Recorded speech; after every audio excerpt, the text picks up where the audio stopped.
So you're welcome back to this episode of this video, and in this video we are going to learn about how to style our components with CSS or SASS. And you recall that in our last video we learned about React events, how to add the on-click events, the mouse enter event, and I promise that we are going to learn some other events as the course unfolds. So in this video we are going to learn how to style our components to display more nicely using CSS or SASS. So let us start up our React. So remember, each time you close a project and you want to start up your React, you're going to open your terminal. So I like clearing mine so that it will look nicely like this. So I'll type npm run dev, you remember. So wait for it to start up React, and because you are using invite, this is going to take less than 20 seconds, very fast. So you see, so I'm going to hold my control, then move my mouse. So what has happened? I think my React just closed, so I'll have to start that again.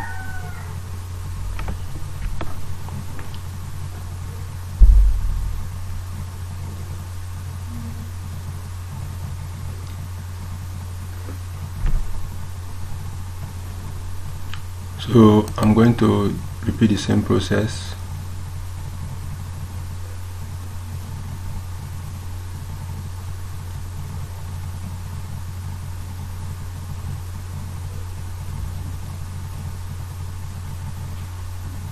Just a moment.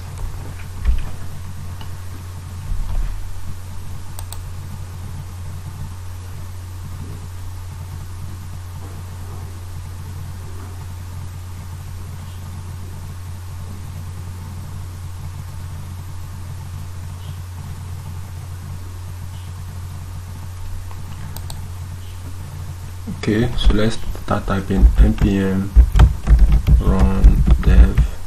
It's still slow.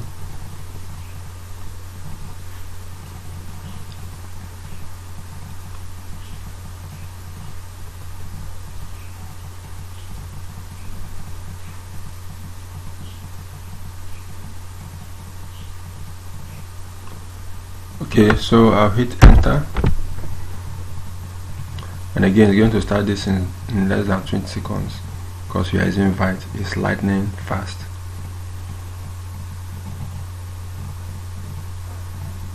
Okay, so it has started. So I'm going to hold control, then move my cursor over to this URL. Because it's wasting time, I'm going to use option 2, so I'll just copy it. Okay, now it's now working, so I'll follow the link. So it's going to open React in my default browser, which is Chrome. I'm not sure I clicked that. Let me do it again.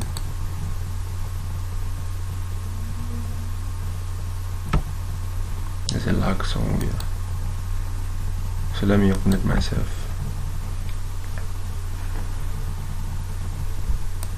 So I'll paste that link, or I've used it before. So if I type localhost, so this is the URL, it does not change.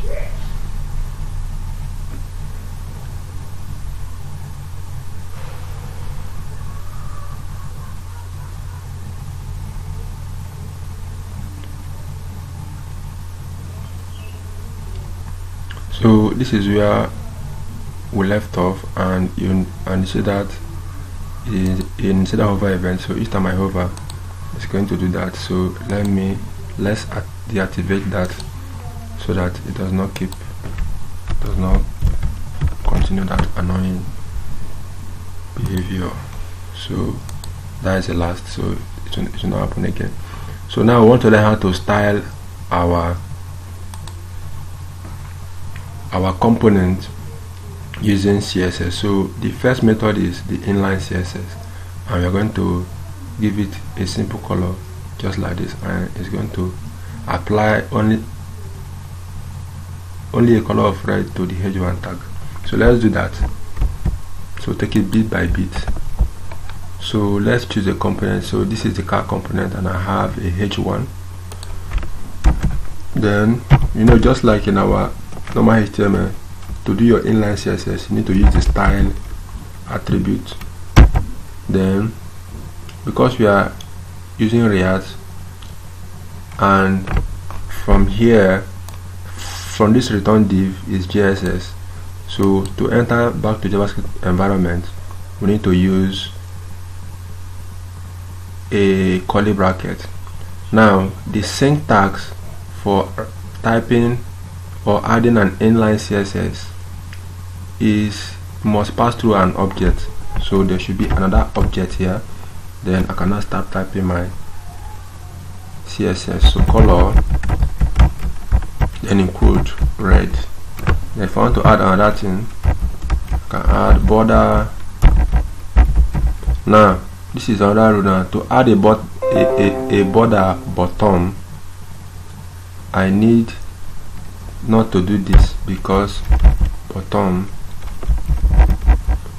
minus is a keyword in JavaScript. So the way the React team solved that was to make this in camel case, so it's a capital B now. Oh, I spelled my button wrong. So if I do that, I can put 1 pixel solid, maybe purple. Let's make it a little bit big. So you can add as many CSS as you want in line here. So if I do that, if my spelling is correct, so you have this. So that is it for the inline CSS. Then another way of doing it, just as we saw on the slide, is actually when the CSS becomes much, you group them inside a variable, inside an object variable, then you can add it neatly as it is like this. So let's do that with the p tag. So I'll have a variable here called let's style p, or let me p styles equal to an object. So because we are not typing it within this style tag or within the style attribute, we will not have IntelliSense help, so you have to type correctly. So I'll type again, color should be white. Then my background color, remember it should be in camel case, should be black. Then my padding, orange, should be 0.5 REM. Then my margin, the top and bottom should be still the same, 0.5 REM. Then the left and right should be auto. So it's shown an error because I did not add a comma here. So this is the p style. Then I can add it to this p tag here. So style. Now because this p tag is already in an object, I don't need to put another object again, just like we did here. Now we added this object because we are typing it in line. So this is like an anonymous object because we cannot reuse this because we're not saving inside a variable. But this is a named object, so I put it here, p styles. So I'll just select it, and that will add that to all my p tags. So if I go back, you see this. I thought that I chose white. What did I type? Oh, it's not even a waste to sell. White. Then we can add a font size because it looks too small. Font size should be 1.4 rpm. So if we add that, it's going to look like this. Very nice. So you see, this is our inline style. Now if I'm going to use this elsewhere, so let's say I have another p tag here.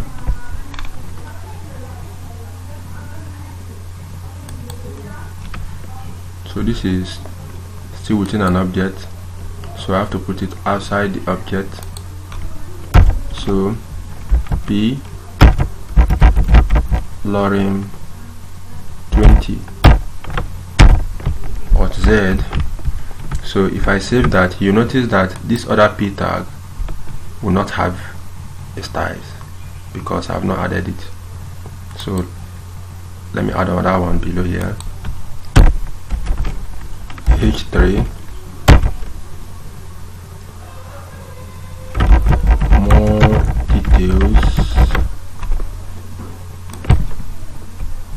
or let me add it as attention, or it can be anything, it's not important now. So p lorem 15, and I want that to be twice. So you notice I'm adding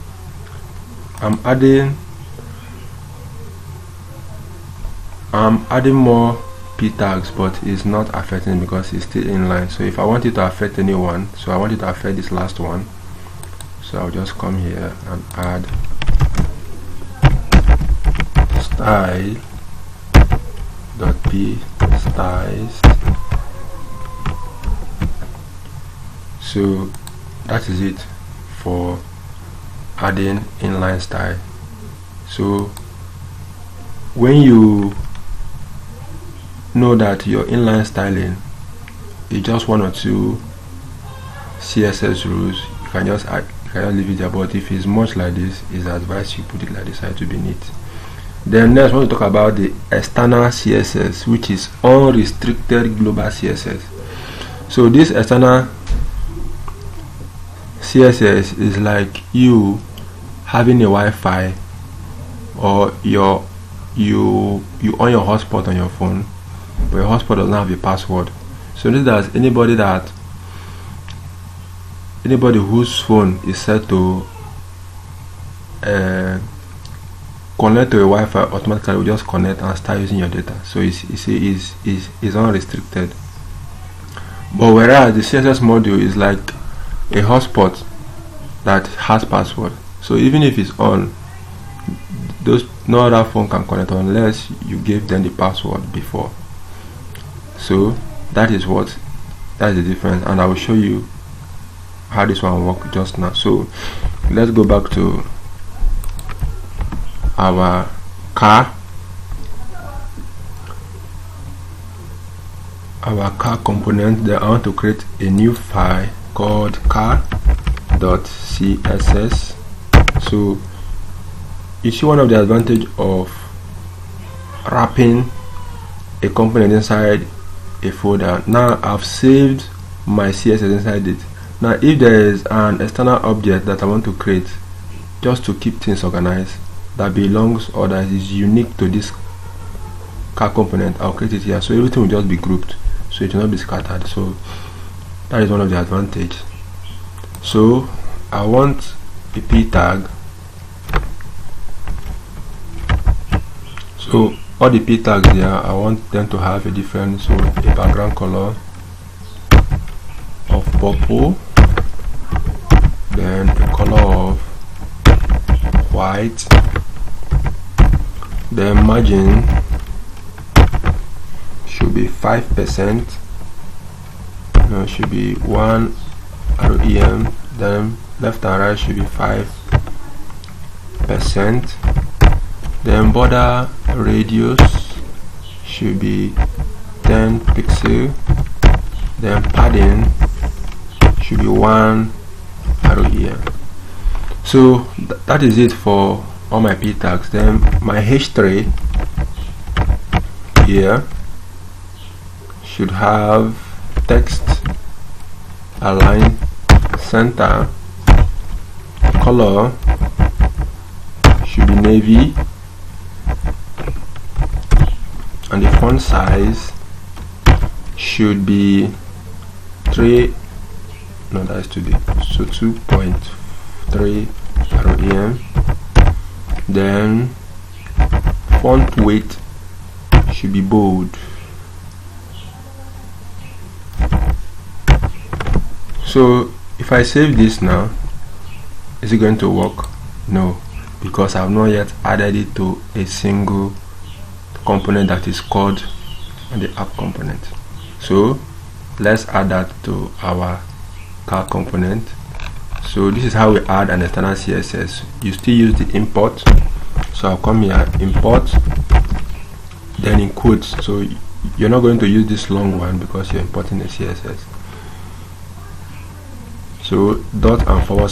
So it's going to load the content inside this car component. And why is that so?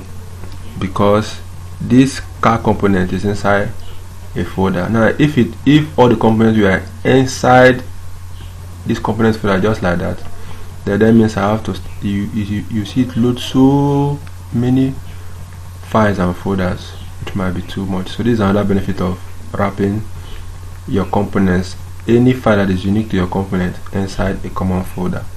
So I'll choose this, and now I'm going to save. So now you see what has happened.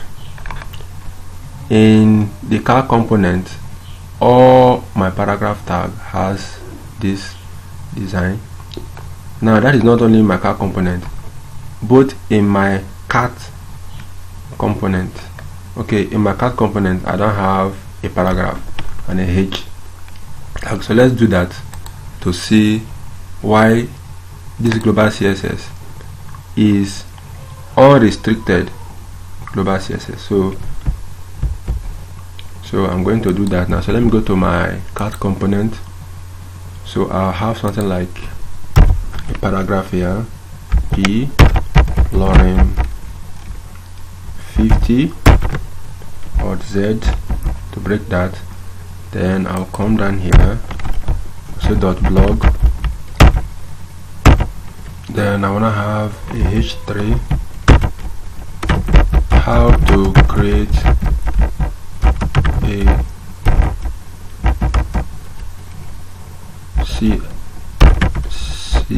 CSS module. So I have some p tag, p 12, no, p lorem 12, and I want to do that 3 times, 1, 2. So notice the conflict now. Now this component, or this h3 and p tag, exist in my car component, but in the CSS that is meant for the car component, you notice that in CSS this method of selecting a tag is called selecting by tag name. So as many tags that exist in my car component is going to select this. Now because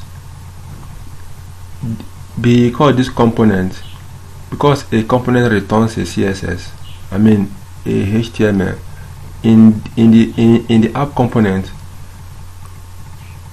the car component will return its own styling and CSS. Then this car component will also return its own. So they are like in one page, which is the index. So to React, everything is one. There is no restriction. So it's going to apply both to the cat component and to the car component. And let's test that theory now.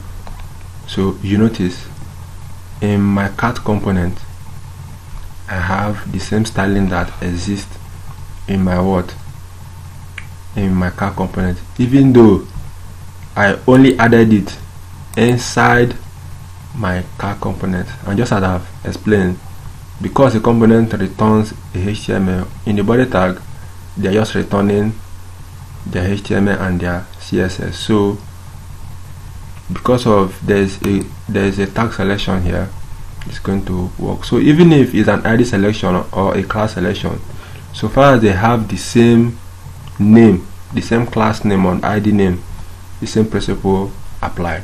So that is why it is called an unrestricted global CSS. Now, because of now even though this is named class CSS and I want to use the CSS in another place, I can still import it because it's external, it's not internal.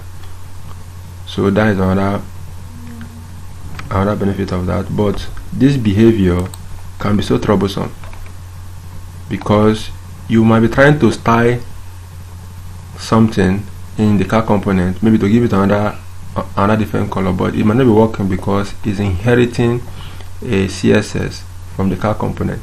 So that can be a stress. So how do we fix that issue?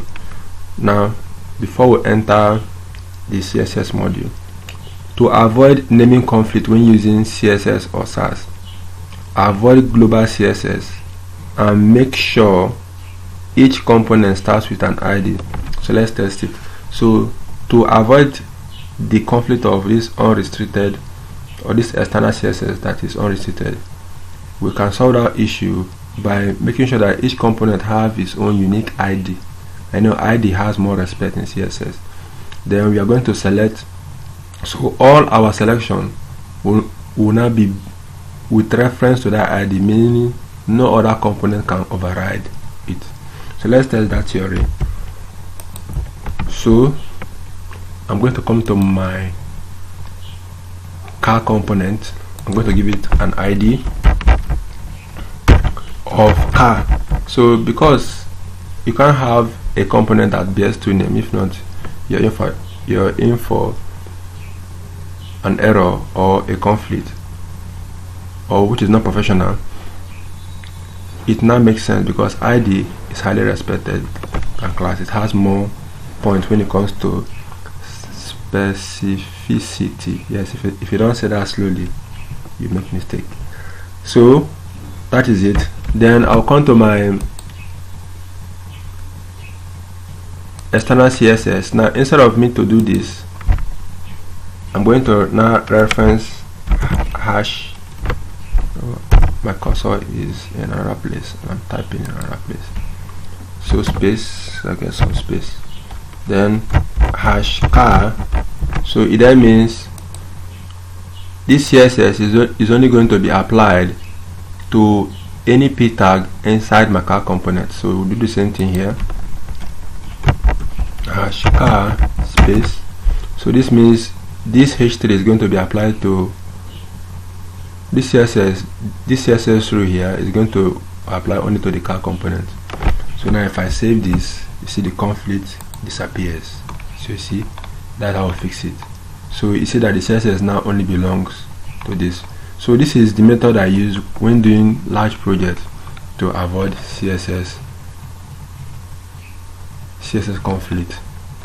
Now let's talk about the next one, which is CSS module, which is a restricted global CSS. Now when you're doing a large project and you need to share your CSS from one component to another, or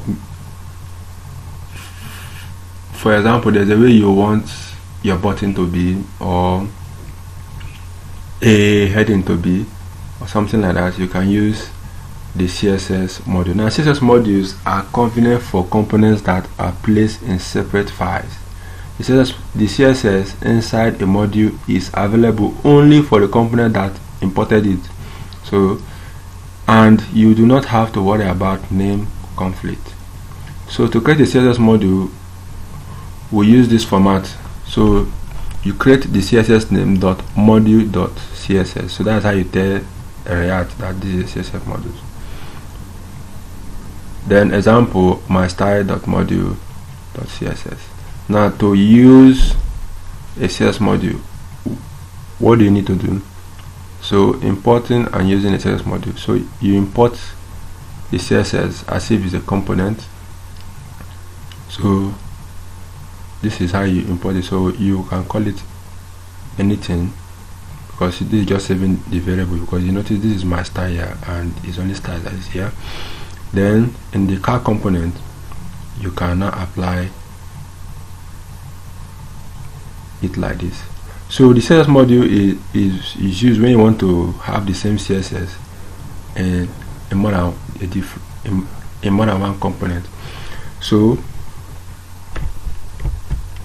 let's do something nice. Now you notice this button here is showing us a lot of the styling that we left off from the CSS that we got when we installed our React with Vite. So let's remove it so that everything will align to the left and reset our page. So let's do that. So let's go to the index.css. So we have all this. Then if you scroll down, you see the button CSS, and you see all of them. So just to keep things easy, sorry, what is happening? Oh, I held my control instead of my shift instead of my control.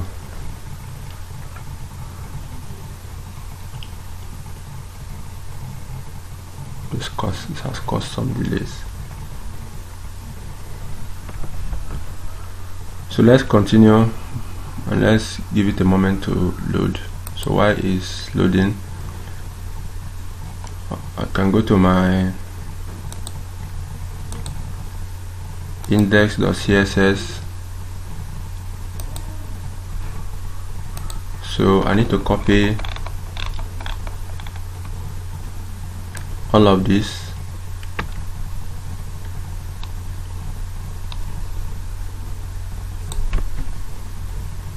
Ctrl C. So what will happen now is that I'll still leave this CSS just in case. Instead of wiping everything off, I'll just go to my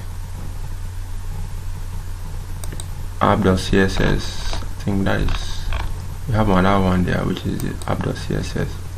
So we are going to disconnect this one. Then in our main dot, disconnect this one.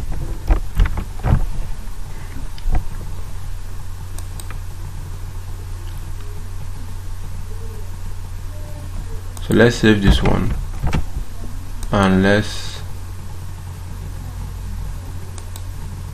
save this one. So if we do that, we have this. Okay, I've not started my server. So let's do that. npm on dev. Okay, so it's going to start in a moment. Then this is our app.cs. I think we should remove everything. Don't need much from here. Then we are just going to remove default margin, should be 0. Then the padding should be 0, and the box sizing should be border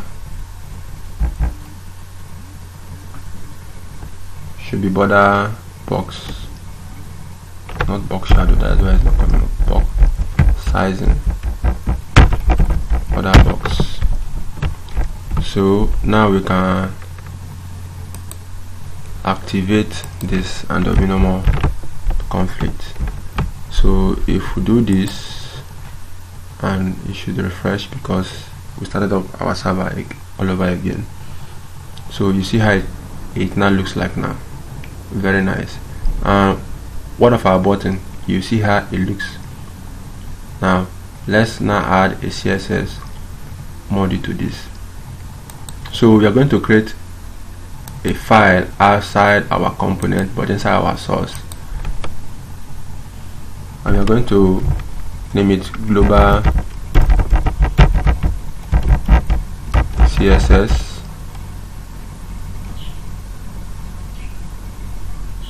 Let me make it in camel case, CSS. Then inside it, I'm going to name it as global dot module, remember, dot CSS. So I'm going to paste this.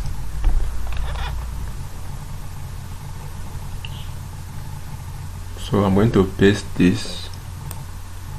So what will happen now is we'll give this a class.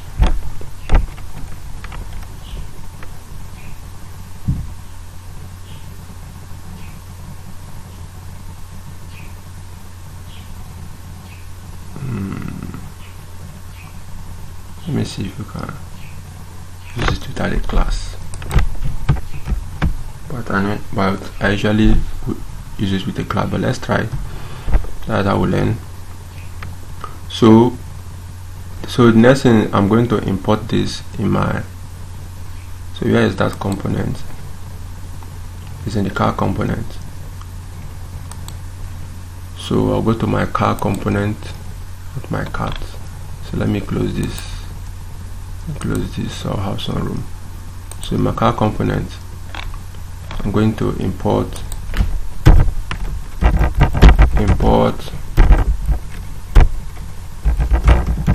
global from dot and forward slash, I use slash.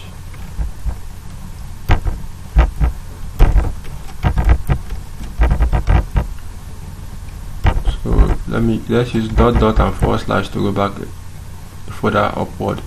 Dot and forward slash to go back further upward, then global CSS slash this.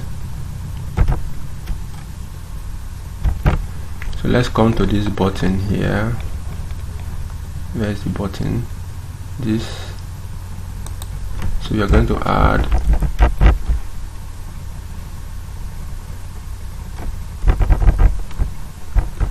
usually, so that is why we need to give it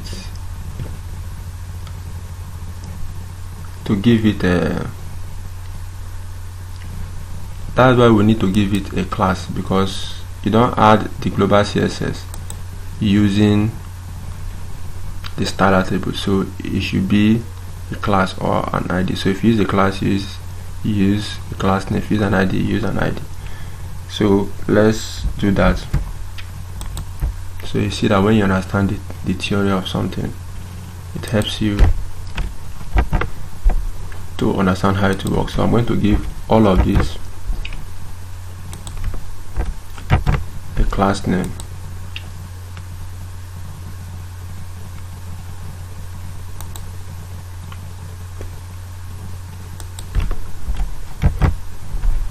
So I'll save, then I'll come back here. I'll say class name, then global dot button. So that's how simple it is. So let's try that. See. So now I see how it works.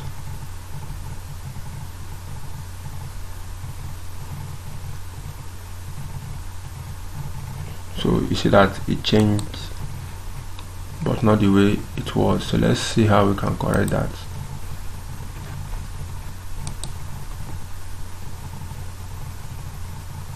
Okay, it's because of the background color.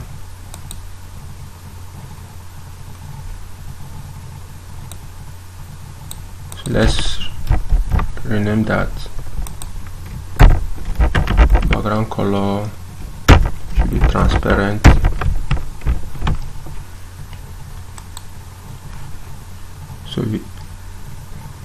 So you see how it looks like now, just like before. So you see, So now the beauty about this now is if I want to use this styling another place, it will just be as easy as that. So let me come to my cart component and add a button. So let me add a button inside here, button read more. Then I'll come here and add a class name. I'll remove this, enter my JavaScript inside my CSS by typing that, then global dot button. Now I've not yet imported my global, so it's not going to work. So I'm going to import it here. Import global from dot and forward slash and global and this. So if I do that now, you notice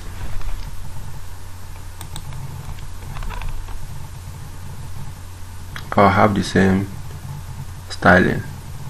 But before I imported this, if I comment this out to show you that there's no CSS conflict, what has happened?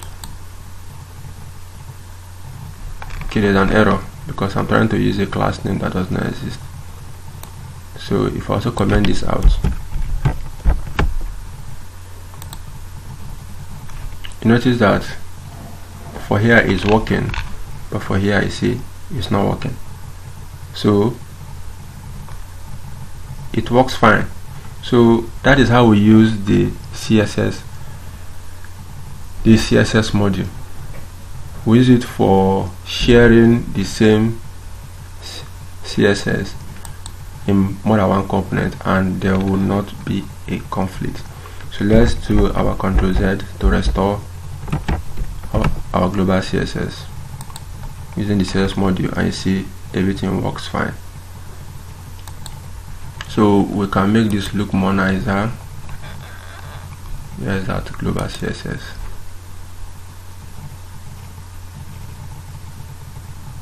So the border should not be transparent here, it should be gray.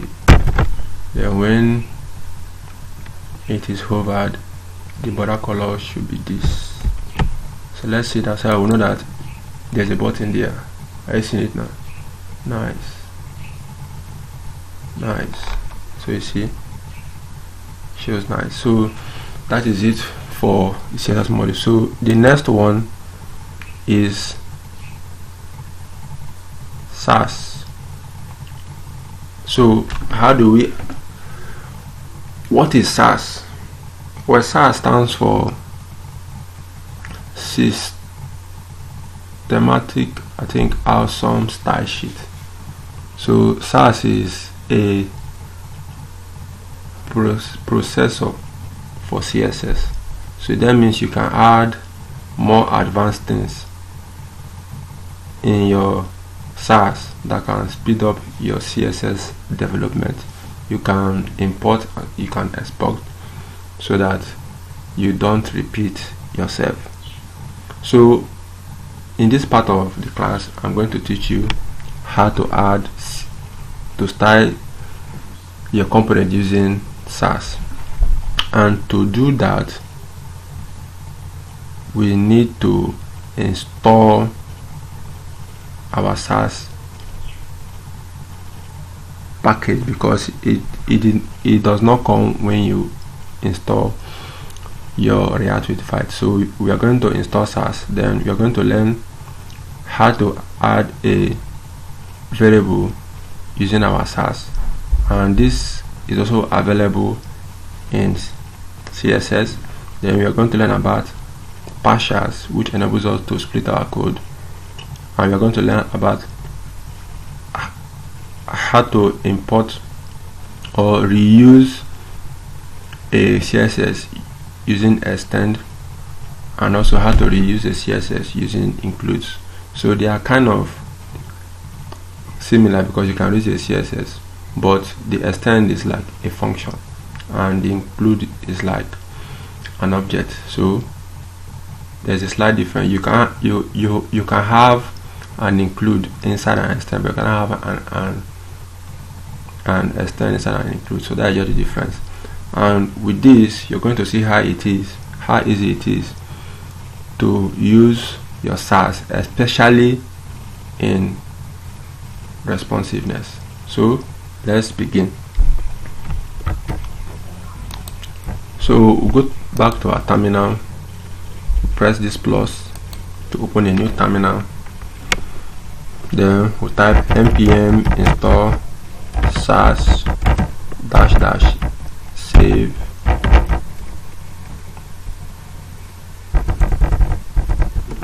Now I want it to be stored as a dev dependency, but that is not important for now, so let's save.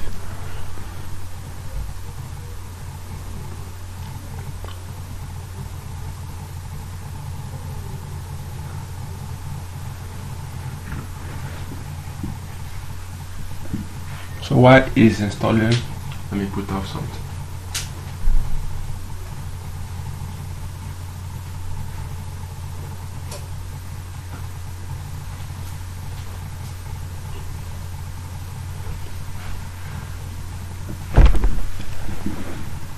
Okay, it has finished installing. So now we can use our SASS in our application. So the first thing, how I like to use SASS is to create a folder called SCSS. Now you might be wondering, we said we are learning SASS, why am I using the SCSS? Now SASS is okay, the SCSS is a less stricter version of SASS that looks more like our normal CSS, but has looks more like our normal CSS, which means that everything that we can do with our CSS we can do it with our SASS, but has the SASS feature. So it's just a lightweight version, or we can say you just say it's a lightweight version of the SASS. So we are using the power of SASS inside a less stricter version. So that's why I'm using this SCSS, because that is one I'm familiar with using. So I'll call it SCSS. Then I will have, so before we do this, because I usually use this when I want to reuse my SASS code. So let's create another component called flower. Then inside this flower component, we can have, remember, a component must start with a capital letter flower .jsx, then arrow-afce to generate this template. So we can remove this and add a h1, a h2, hi, a flower from New York.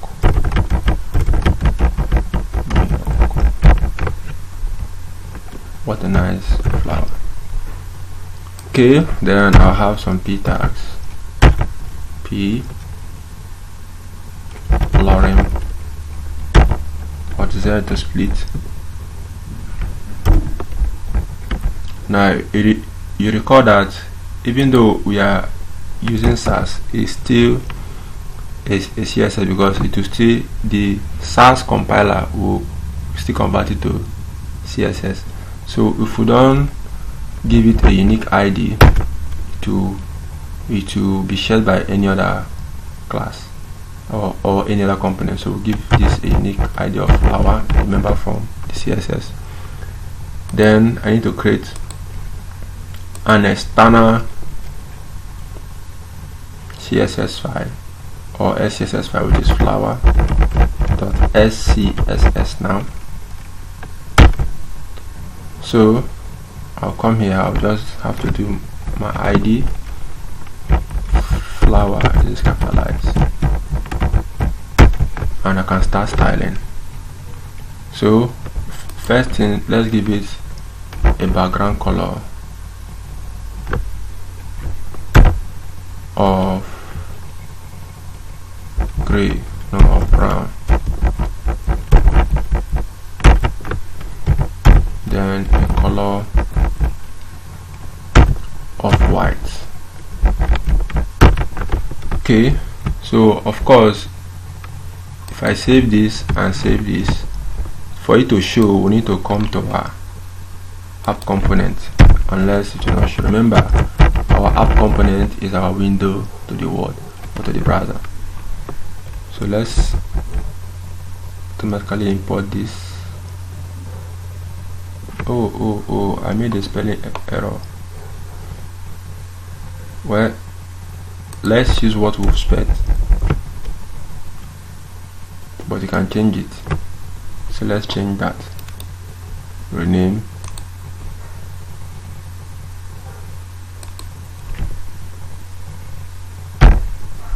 Flower.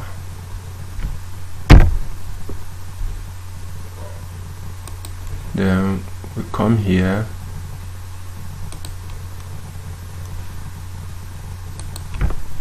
we'll add the L and add the L. So we'll save that.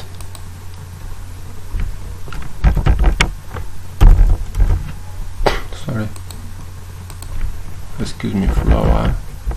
So you see it's not coming, so we import that automatically and we save. So if we save, are we going to see the CSS for it? No, because we've not imported it. Remember, this is an external CSS.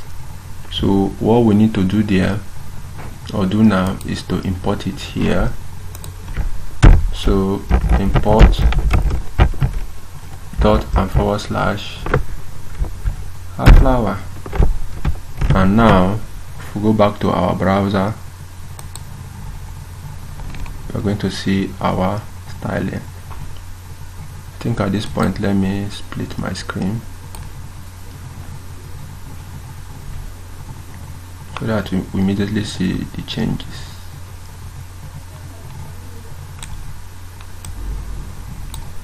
Then minimize this.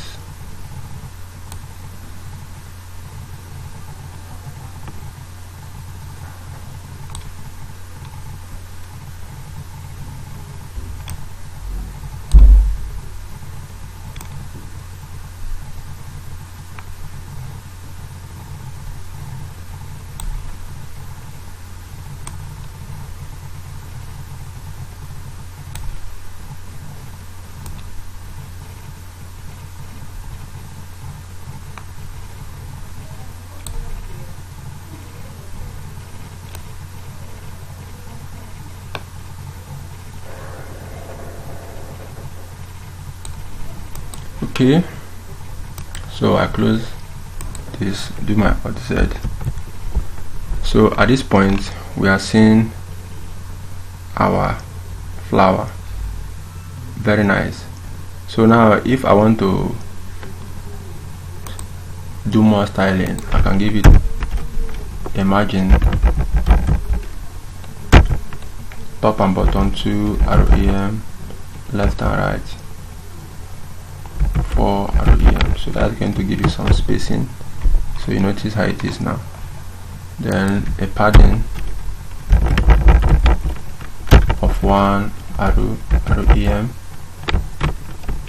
so you notice how it is now, very nice. So here comes the power of CSS. So the first of SASS, the first I want to show you is nesting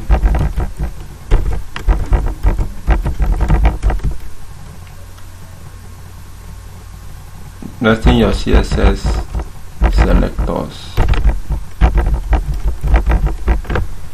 Now if I want to style the H1 to have a color of navy, so normally I have to do hash flower then I think that's the H2, and I'll put color navy, then font, then text align center. So if I do that, you notice how it looks like.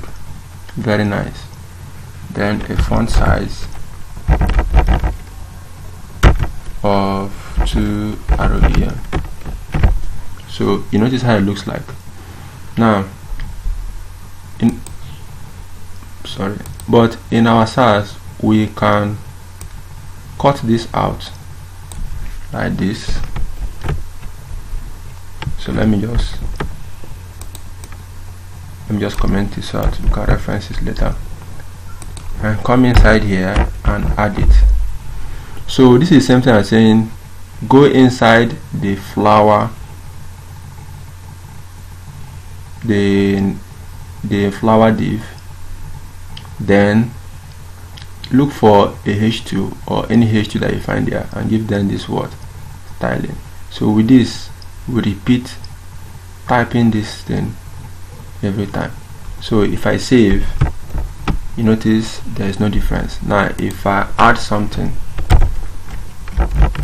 text style, I think it's font style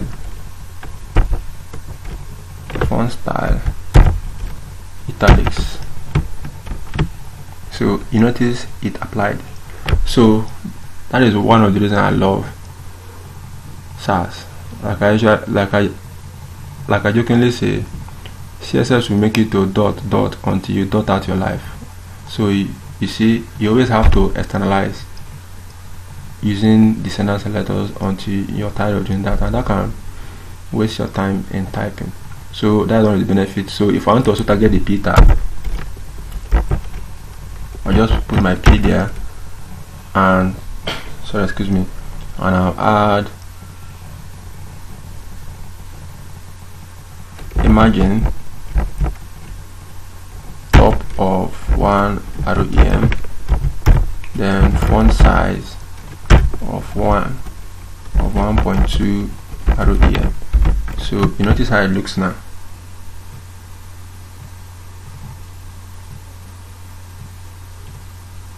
Wow, that took a while. So that is it. So you see how it works now. Very nice.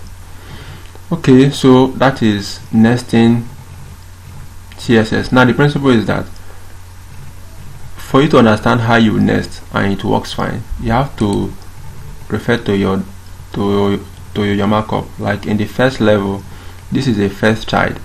The H2 and the P tag, they are the first child of what? Of the flower. So if I have a span tag here or a button tag here of read more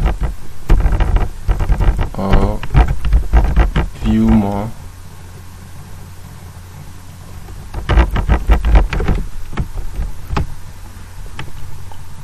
and I want to style this, so I'm going to enter inside my P tag, which I've already selected, and put my button. So I'm going to come here and put button, and I'll give it a padding of 0.5 ROEM, then background color should be transparent, then border border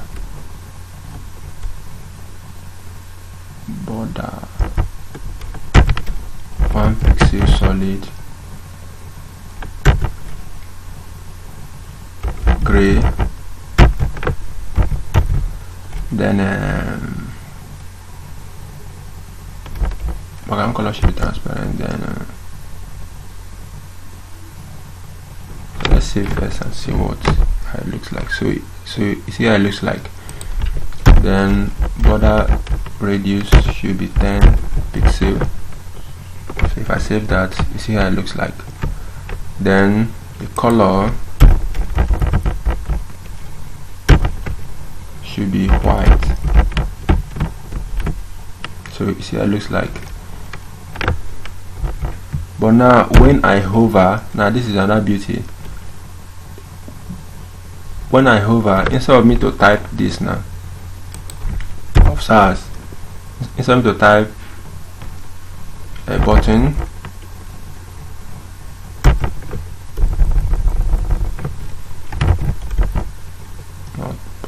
button.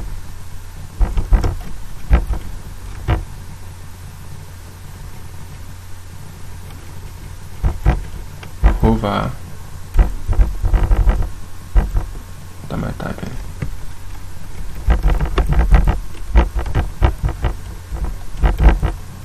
Hover. Then I want the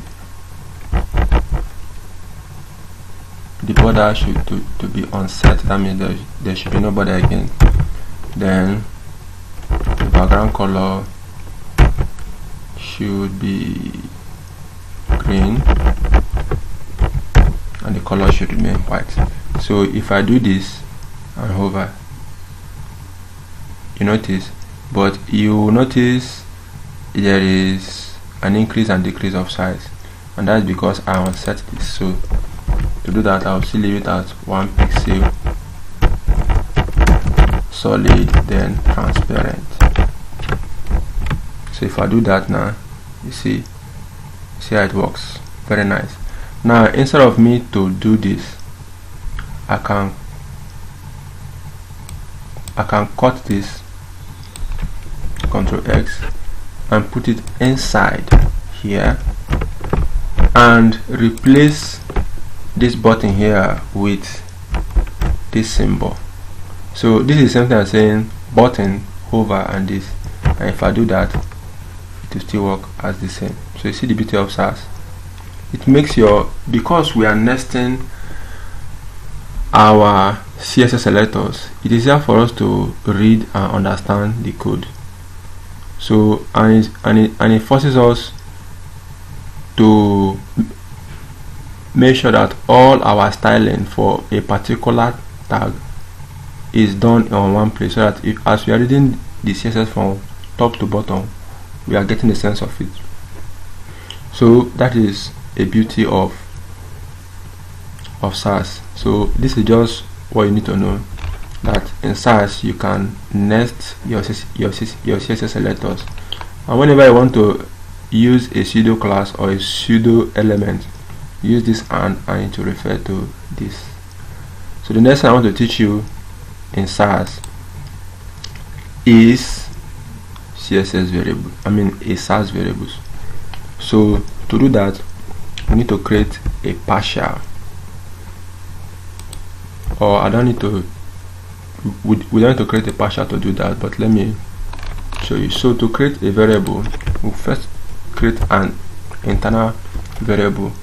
So the syntax for creating a variable is this: you use this $, then the variable name, then column, then the CSS value. So this is the syntax. So let's say I don't want to, I want this color of, so let's say the color that I've used more than once here.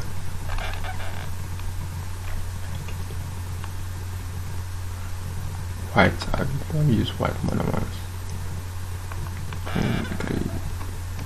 Okay, I've used white more than once, white here and white here. So let's say I don't want to be repeating this white.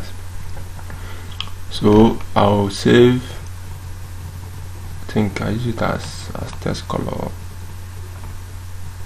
Yes, it's test color, and it's test color. So let's say I want to have a variable of text color. So text underscore color should be what? White. So if I want to use this variable now, I'll just come here, add my $, and that's it. Then where is the next place? Here. I'll add my $, and that is it. So if I save, you'll not see any visible difference. But the beauty about this now is, if this color of white does not look nice and I want to change it now, because I use CSS variables, I'll change it in one place and it will affect in all the places. So let me say I want to use gold. So you notice the change just in one place, and all this happen. Now if I use this all over my website, notice once I change the variable in one place, it also changes. Now let's make this CSS variable external. So we need to create a partial. So that is the next one, partials.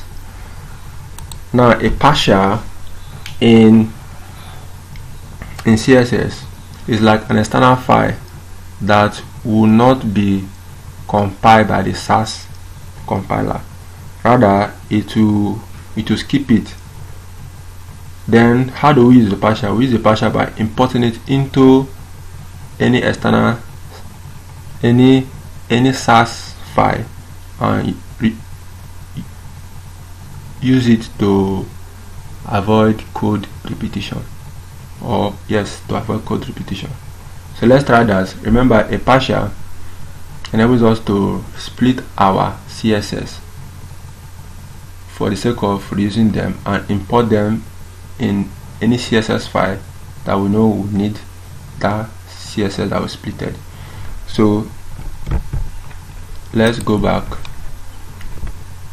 So let's say I want to use this. Let's say I want to use this CSS, this variable of color gold all over my website and not just in this component. So I'm going to create a partial. So to create a partial, you tap your, okay, there's an error and we'll fix that very soon. So to create a partial, we'll come back to our Explorer. Then you always use an underscore, then the partial name. So this is variables.scss. Now when the SASS compiler sees an underscore before a variable name, it will just keep it and it will not compile it. So but these other ones, it will just compile it and convert it to the traditional CSS that your browser can understand. The browser does not understand your SCSS or your SASS, but understand CSS. So there's a compiler that does the job under the hood, and that is why we installed the SASS package. So I'll just paste the same thing here, and that is all. Then to use it in our flower SCSS file, I have to import. So import, then dot and forward slash dot and forward slash until I get my SCSS file, then my variables. Then of course you must add a semicolon here unless SASS will frown for you. So if I save that, see the error disappears. So that means I can use this CSS variable anywhere I want. So you see, I can use this SASS variable anywhere I want.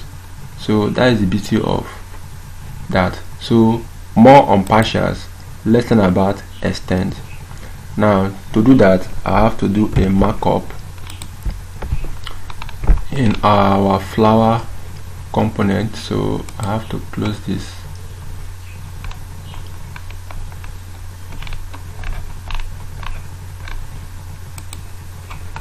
So I'll have a h1, a h3,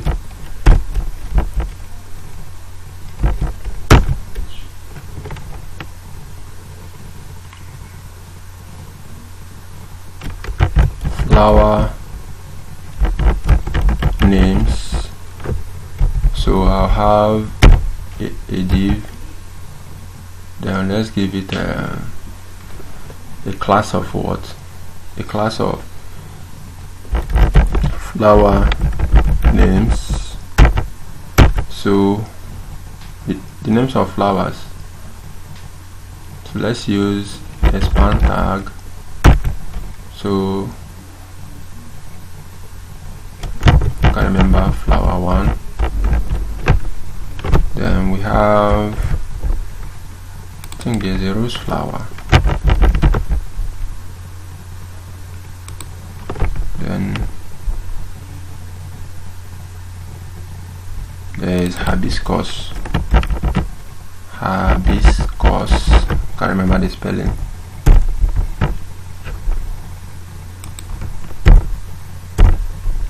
Then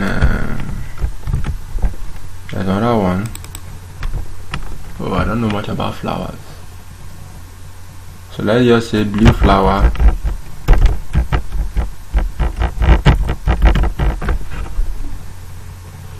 Then let's have another one. Red flower, which is like a rose flower. Then there's one flower that is purple.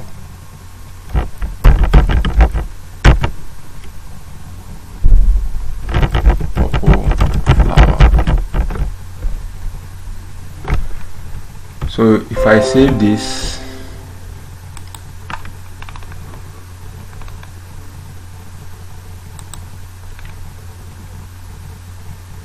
I'm going to have this.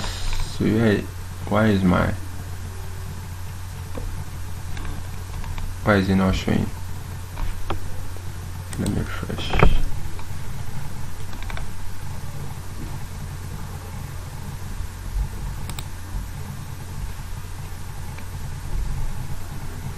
I think it's showing, or because I use span tag.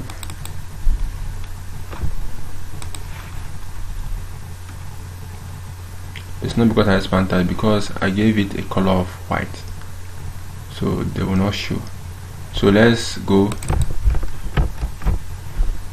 and because the span tag is inline by nature, so it's showing here, but we are not seeing it. So let's go back. So dot flower names with the color of black.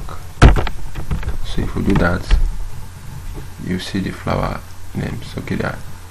So I want it to show below, not there. Okay, this is the entire component, so it's going to show there. Okay, so then let's add a flex to this so that they will have some space. So now instead of me to be typing the flex here, and maybe in another page I need to also use the same type of flex, instead of me to avoid that repetition, I need to create a partial for extend, and that extend we use the mixim. So let's do that. So I'm saving it as extend, so that you know that extend.scss, so that any reusable code that you find here, you can reuse it by using the keyword extend. So that's why, but I can save it with any name. So I'll use a mixim,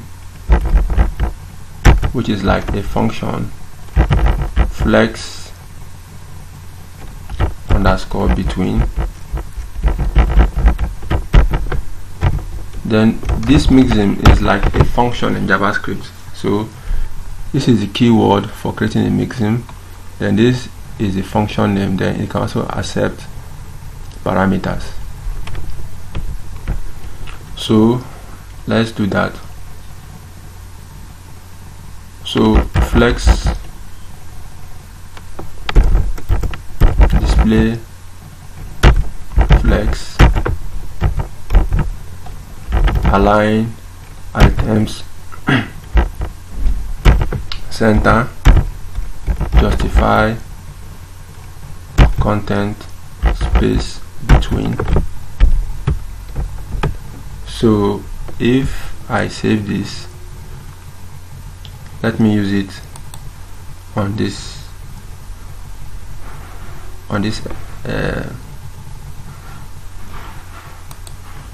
flower SCSS. So let's do that. So I have to import, so I'll just do Shift Alt arrow down, double tap this and do a slash and choose my extend. Then to use it here, I'll just add at include, then flex between. So if I do that, notice how it looks very nice. So I want to target all the span tag.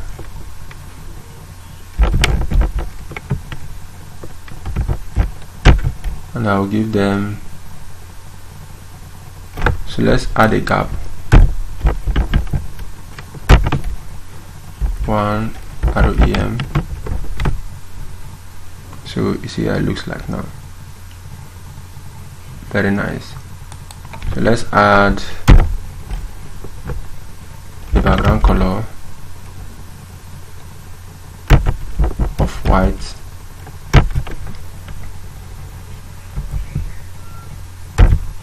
and color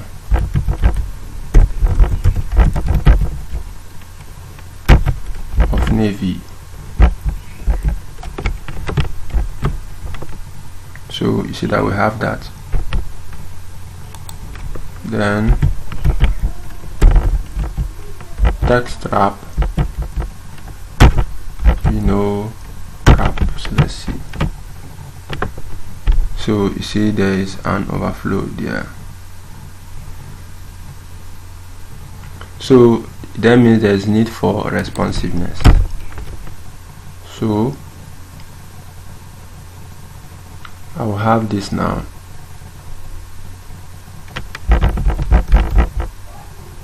Imagine top and bottom should be 1 arrow EM, left and right should be auto. So if I do that, you see it comes down little. So there's need for what?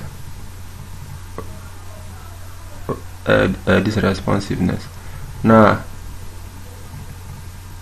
let's say I want to add, now I want to teach you the next one, which is the, sorry, what did I do now?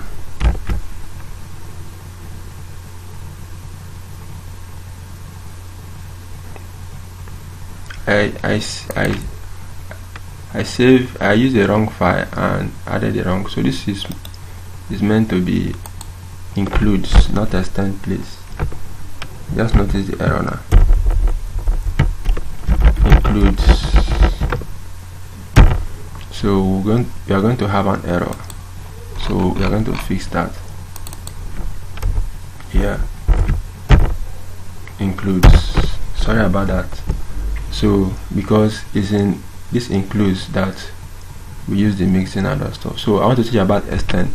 So let's say I want to style this now to have a padding and a border radius.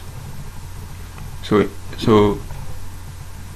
I want to save that as a reusable code, so that in case I want to do that maybe for any other company, just like this now, I can just extend it. So let's create another partial. Now we have the word extend.scss. So to create a partial, use dot, then the partial name. So I'll have spacing,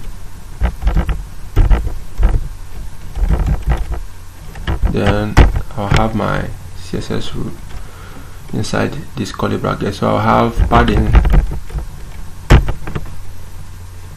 0.5 arrow EM, top and bottom, left and right should be 1 arrow EM, then border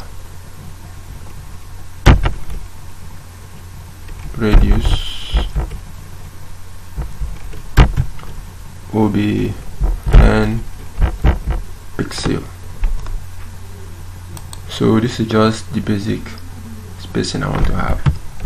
So to use this here, I have to import the extend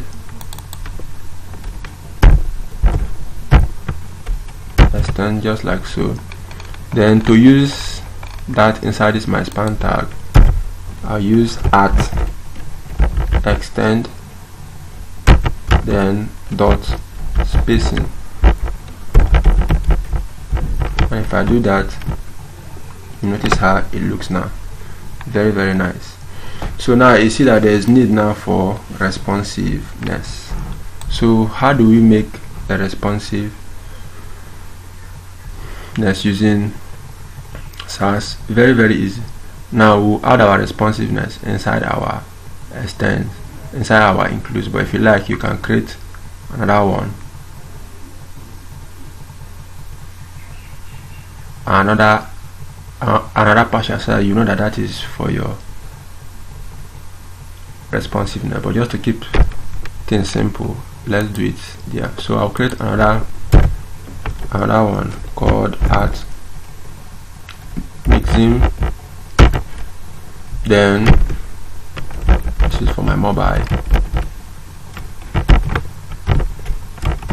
then I'll add @content.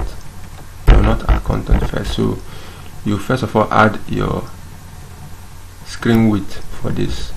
So remember, use @media and screen, and so if I'm using SASS, I like to use mean width, because you remember the mean width starts from the width you specify upward. Once it sees another breakpoint, it breaks, and that one takes over. Once it sees another breakpoint, it takes. But while the mouse will start from the top down, so I'll use mean width. It should start from 280 pixel. So I'll close this, so I'll have some room. Then I'll now use @content.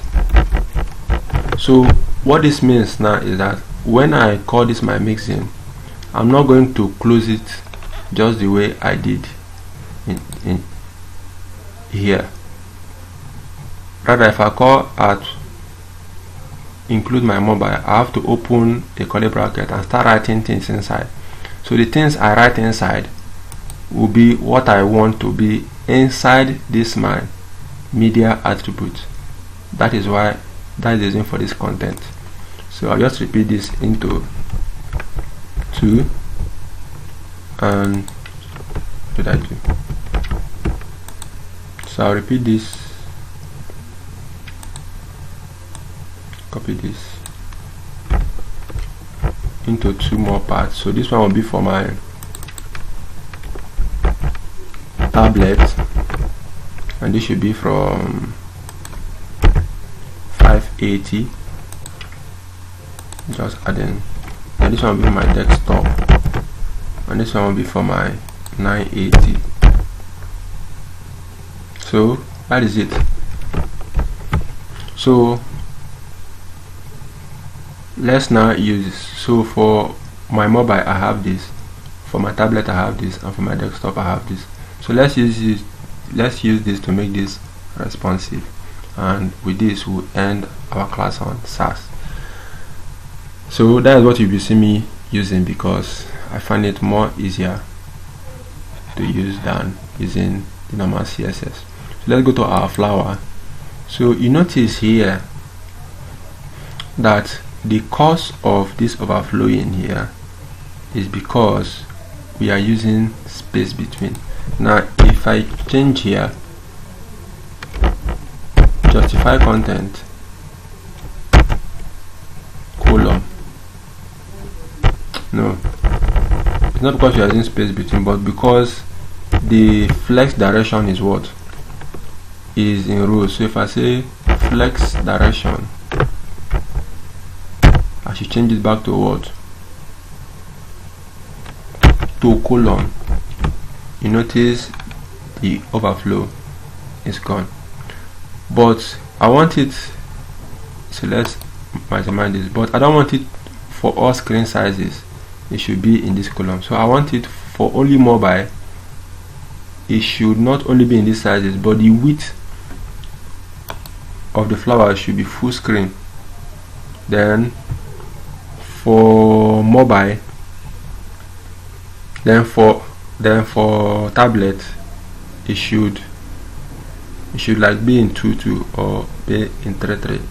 Then for mobile, then for the desktop, it should flex because there's space. So to do that, the first thing now is that for our desktop, it should display not just like this, but in full width. So to do that, I'm going to leave that, and I'll add include mobile, like so. Then I'll add flex direction to be colon. Now anything that I don't want to be a global CSS rule inside this flower that you want to change depending on the screen size, you put it inside the media attribute. So you're saying that I'm adding my responsiveness within the tag, not externalizing it, so as to avoid that this scrolling up and scrolling down, just to understand your media attribute. So you see that it makes it clear. So where you need to make a responsiveness, the CSS rule that is responsible for that, just add it and begin your CSS. Now you can choose to add it immediately on top, or you can choose to add it below, but I like to add my own where I'm doing it. So if I do this at mobile, it should be this. So let's do that. So see that it's still column. Now if I change this to row, you notice it works. So that has worked. Then let's do the same thing. Let's repeat.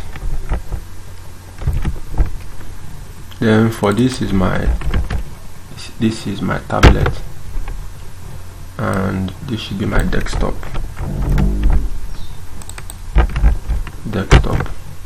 So now for this, I want it to be in row, which is for my tablet, but I want my flex wrap to be what?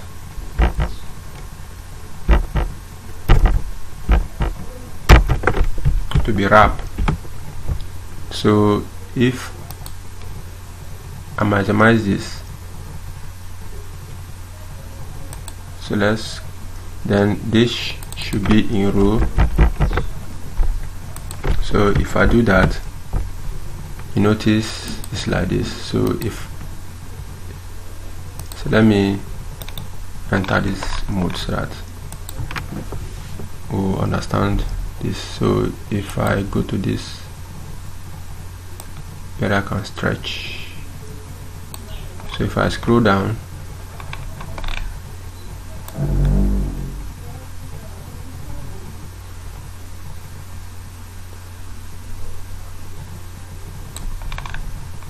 so you notice is when I get to my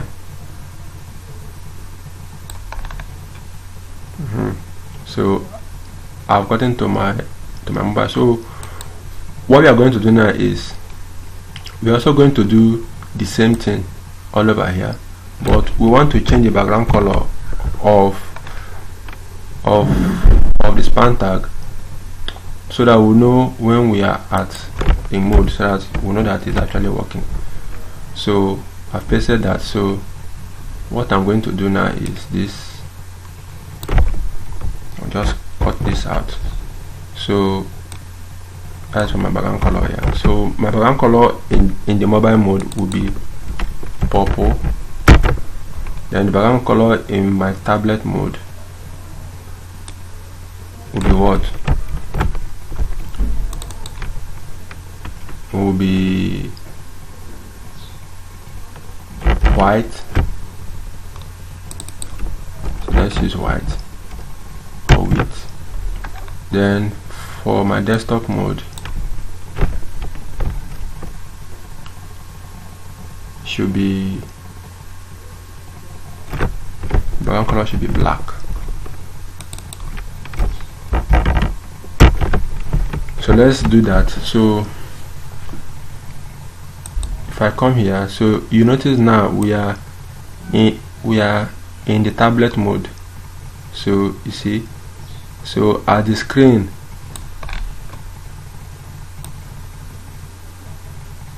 allows, that's how it is.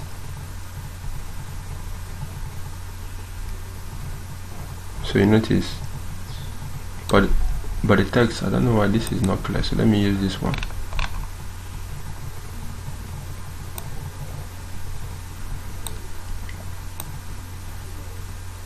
So what I'm going to do here now is to add a color of white to this, because it's not showing clearly.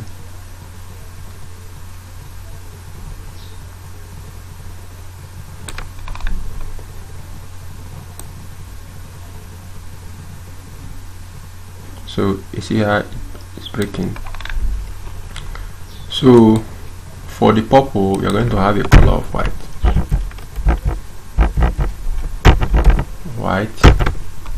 Then for this, you're going to also have a color of white.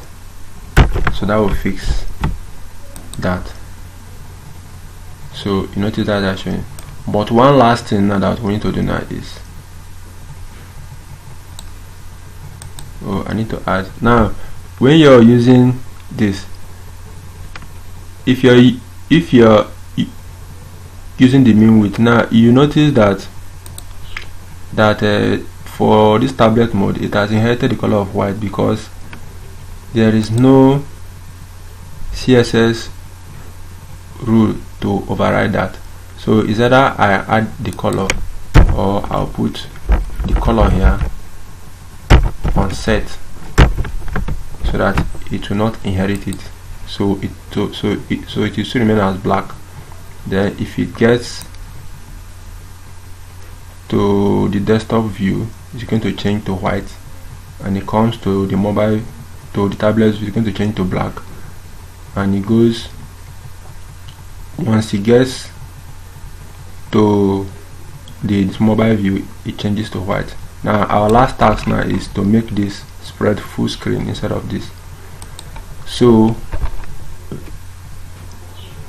let's say for the mobile view, let's give it a width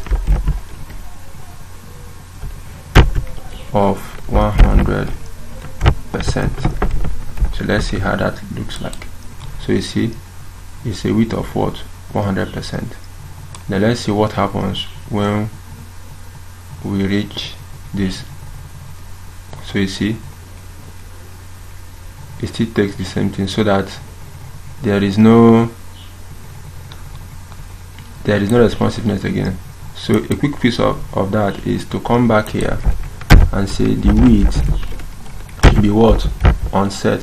So it will take the default width that Flex gives it, and because we don't need to add it to this desktop mode, because since we unset it here, since there is no other width here, so it will still take this one.